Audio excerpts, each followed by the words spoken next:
Hi, வணக்கம் உறவுகளே. இன்று திருமண நாள் பிறந்த நாள் காணும் அனைவருக்கும் என் அன்பான வாழ்த்துக்கள்ப்பா. இன்னைக்கு நம்ம சேனல்ல என்ன செய்ய போறோம் பாத்தீங்கன்னா, நான்வெஜ்ஜே மிஞ்சும் அளவுக்கு ஒரு வெஜ் கிரேவி தான் பண்ண போறேன். அது என்ன கிரேவி பார்க்கலாம் வாங்க.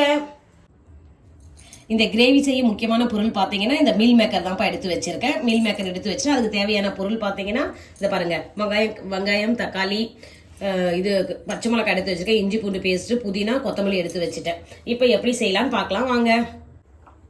செய்ய பாத்திரம் எடுத்து வச்சுட்டு இப்போ ஸ்டவ் பார்த்து வச்சுக்கலாம். இப்போ இந்த பாத்திரம் சூடாகட்டும்.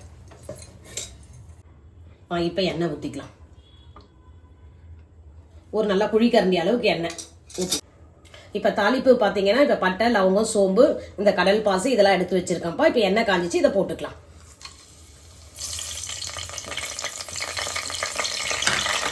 இது நல்லா பொரியிட்டோம். இப்போ போட்ட மசாலா எல்லாம் பொரிஞ்சிச்சு. இப்போ வெங்காயம் ஆட் பண்ணிக்கலாம்.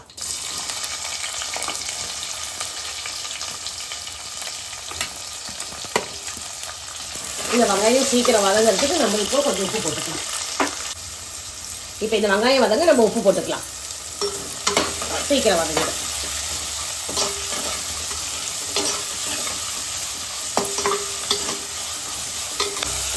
இந்த வெங்காயம் பார்த்தீங்கன்னா நல்லா வதங்கணும்ப்பா. கோல்டன் ப்ரௌன் வரணும், அது வரைக்கும் வதக்கணும் நம்ம. இப்போ வெங்காயம் நல்லா கோல்டன் ப்ரௌன் ஆயிடுச்சு. இப்போ இந்த டைமில் பார்த்தீங்கன்னா இதை பாருங்கள், நம்ம எடுத்து வச்ச பச்சை மிளகாய், கொஞ்சம் கருவேப்பிலை, இந்த புதினா கட் பண்ணி வச்சுருக்கேன் காம்போட, அந்த புதினாவையும் போட்டுக்கலாம். அது கூடவே இந்த இஞ்சி பூண்டு பேஸ்ட்டையும் போட்டுக்கலாம். இது எல்லாமே நல்லா வதங்கணும்.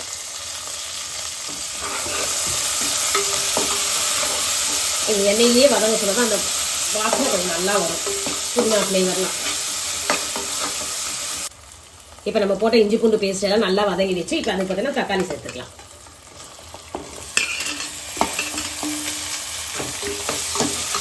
இப்போ தக்காளி வதங்கிறதுக்கு கொஞ்சம் நம்ம கல் உப்பு போட்டுக்கலாம்.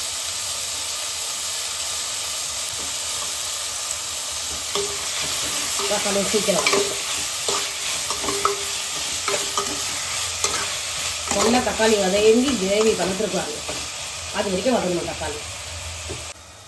பார்த்தீங்கன்னா நம்ம போட்ட தக்காளியெல்லாம் நல்லா வதங்கி பார்த்தீங்களா, இது பாருங்கள் ரொம்ப மேஷ் ஆகிடுச்சு. இந்த மாதிரி இருக்கணும். இப்போ இந்த மாதிரி டைமில் நம்ம மசாலா ஆட் பண்ணிக்கலாம். இப்போ என்ன எடுத்து வச்சுருக்கேன் பார்த்தீங்கன்னா, குழம்பு மிளகாத்தூள் எடுத்து வச்சுருக்கேன், கரம் மசாலா, மஞ்சத்தூள், சிக்கன் இது கறி மசாலா கொஞ்சமும், மிளகுத்தூள் கொஞ்சமும் எடுத்து வச்சுருக்கேன். இதை நம்ம போட்டுக்கலாம். போட்டு இதை ஒரு கலர் கலரிக்கலாம். இதனுடைய பச்சை வாசனை போய் எண்ணெய் வந்து புரிஞ்சு வரும். அந்த நேரத்தில் நம்ம வந்து மீல் மேக்கர் பார்த்தீங்கன்னாப்பா இந்த பாருங்கள், ஆல்ரெடி நான் செய்யறதுக்கு முன்னாடியே சுடுதண்ணியில் ஒரு 5 மினிட்ஸ் போட்டு எடுத்து வச்சுருக்கேன். சுடுதண்ணிலேருந்து எடுத்துட்டு அப்புறம் ஒரு பச்சை தண்ணியில் அலசிட்டு இங்கே பாருங்கள், இப்படி பிழிஞ்சி வச்சுக்கோங்க. தண்ணி சுத்தமாக இருக்கக்கூடாது. பாருங்கள் எப்படி சாஃப்டாக இருக்குது பார்த்தீங்களா. இதுதான் மீல் மேக்கர். ஏன்னா ஃபஸ்ட்டு அப்படியே போட்டு ஹார்டாக இருக்கும், அது சுடுதண்ணியில் போட்டு எடுத்தால் தான் நல்லாயிருக்கும் சாஃப்டாக சாப்பிட்றதுக்கு. அதான் எடுத்து வச்சுருக்கேன். இப்போ இது நல்லா வதங்கினதும் ஆட் பண்ணணுமா? ஆமாம் ஆமாம், அந்த பச்சை வாசனை போடணும். நம்ம போட்ட மசாலா எண்ணெய் பிரிஞ்சு வருது பாரு, இதான் வதங்கிடுச்சுன்னா ஓகே. இப்போ இதை ஆட் பண்ணிக்கலாம். இதான் நம்ம சமையலுடைய ஹீரோ. இது சூப்பரா ஹீரோயின் சொல்லுங்க. ஹீரோயின். இதை போட்டு நல்லா வதக்கிடலாம். அப்போ இதில் வந்து நல்லா காரெல்லாம் ஊறிடும். இது ஒரு 5 மினிட்ஸ் வதங்கிட்டோம் நல்லா. நம்ம போட்ட இப்போ பார்த்தீங்களா மீல் மேக்கர் மசாலா எல்லாம் ஒன்றா மிக்ஸ் ஆகிடுச்சு. இந்த நேரத்தில் தேவையான அளவு தண்ணி ஊற்றிக்கலாம். தண்ணி ஆட் பண்ணிக்கலாம். இப்போ இந்த நேரத்தில் நம்ம உப்பு காரெல்லாம் பார்த்துக்கலாம். தேவையான அளவு உப்பு இல்லைன்னா உப்பு ஆட் பண்ணிக்கலாம். இன்னும் கொஞ்சம் தண்ணி ஊற்றிக்கலாம். இப்போ தண்ணி ஊற்றிருக்கோம்ப்பா. இந்த பச்சை வாசனை எல்லாம் போகிற அளவுக்கு நல்லா ஒரு 5 மினிட்ஸில் கொதிக்கிட்டோம். அதுக்கு ஒரு அரைப்பு பண்ணிக்கலாம். இங்கே பாருங்கள், தேங்காய் பேஸ்ட் எடுத்துக்கலாம். தேங்காய் கட் பண்ணி வச்சுட்டேன். இது ஒரு 2 பத்தை இருக்கும் தேங்காய்.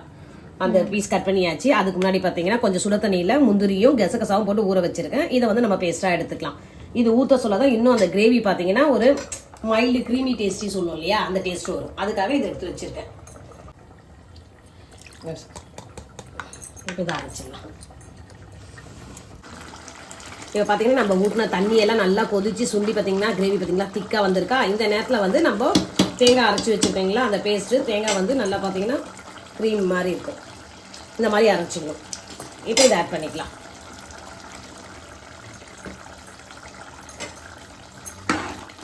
இப்போ இது ஒரு கொதி கொதிச்ச உடனே கொத்தமல்லி தூவி ஆஃப் பண்ணிடலாம். தேங்காய் போட்டால் ரொம்ப நேரம் கொதிக்கக்கூடாது, ஒரு கொதி கொதிச்சா போதும். இப்போ சூப்பரான மீல் மேக்கர் கிரேவி ரெடி ஆயிடுச்சுப்பா. அது பார்த்தீங்கன்னா நல்லா திக்காகி எண்ணெய் பிரிஞ்சு வந்துருச்சு பாருங்க. இப்போ இந்த டைமில் கொத்தமல்லி தூவி இறக்கிடலாம். நம்ம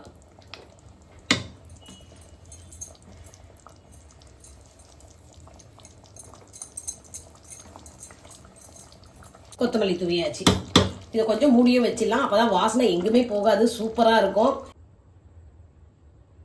இந்த சுவையான சோயா கிரேவியை நான் சொன்ன மெத்தட்ல செஞ்சு பார்த்துட்டு எப்படி இருக்குன்னு சொல்லுங்கப்பா. இந்த வீடியோ பிடிச்சவங்க லைக் பண்ணுங்க, ஷேர் பண்ணுங்க, கமெண்ட்ஸ் பண்ணுங்க. ஓகே, பாய்.